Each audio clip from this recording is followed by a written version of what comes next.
దాదాపు 3 సంవత్సరాల దాని తర్వాత సంతోష్ అన్న కంబ్యాక్ ఇచ్చాడని చెప్పుకోవచ్చు.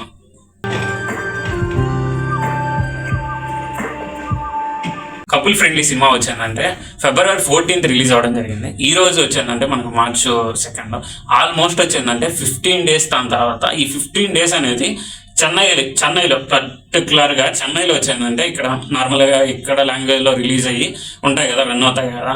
మన తెలుగు సినిమాలు అనేది ఇక్కడ చెన్నైలో రిలీజ్ అయితే కొన్ని రోజులు ఆడతాయి, మళ్ళీ ఆటోమేటిక్గా వేరే అదర్ మూవీస్ వస్తాయి, వేరే మూవీస్ చేస్తారు. కాకపోతే ఈ కపుల్ ఫ్రెండ్లీ అనేది ఆల్మోస్ట్ 15-16 days అవుతా ఉన్నాయి కానీ ఇంకా చెన్నైలో రన్ అవుతా ఉంది. మనం ఈ 15 daysలో మనకు వర్క్ ఉండడం వల్ల, అదర్ వర్క్ ఉండడం వల్ల మనం అయితే మూవీకి వెళ్ళలేకపోయాము. ఈ రోజు అయితే మూవీకి వెళ్ళాము, మూవీ చూసేసి వచ్చాము. మూవీ హీరో వచ్చిందంటే సంతోష్ శోభన్ అన్న, మూవీ హీరోయిన్ వచ్చిందంటే వారణాసి. మన తెలుగు సినిమా ఇండస్ట్రీకి కొత్తగా పరిచయం అవుతుంది హీరోయిన్. అలానే డైరెక్టర్ కూడా వచ్చిందంటే మనకు తమిళ్ డైరెక్టర్ మనకు తెలుగులో వచ్చి సంతోష్ శోభన్ అన్నతో తీశాడు.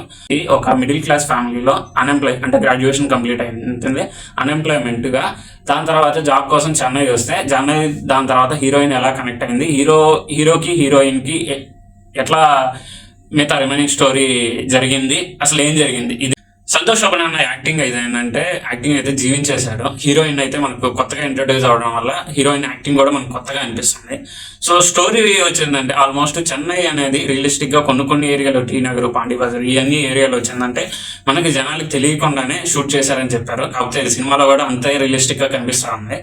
చెన్నై గురించి దాదాపు ఏంటంటే సినిమాలో వచ్చిందంటే చెన్నై గురించి చాలా బాగా చూపించారు. దాంట్లో చెన్నైలో జరిగే లవ్ స్టోరీని కూడా బాగా చూపించారు.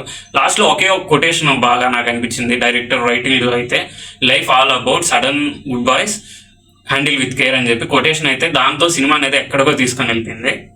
స్టోరీ విషయానికి వచ్చిందంటే చాలా బాగుంది. అలానే సినిమాటోగ్రఫీ కూడా చాలా వరకు రియలిస్టిక్ గా ఉంది.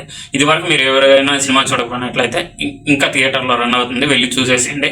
అలానే మన ఛానల్ని ఫాలో చేసుకునేసి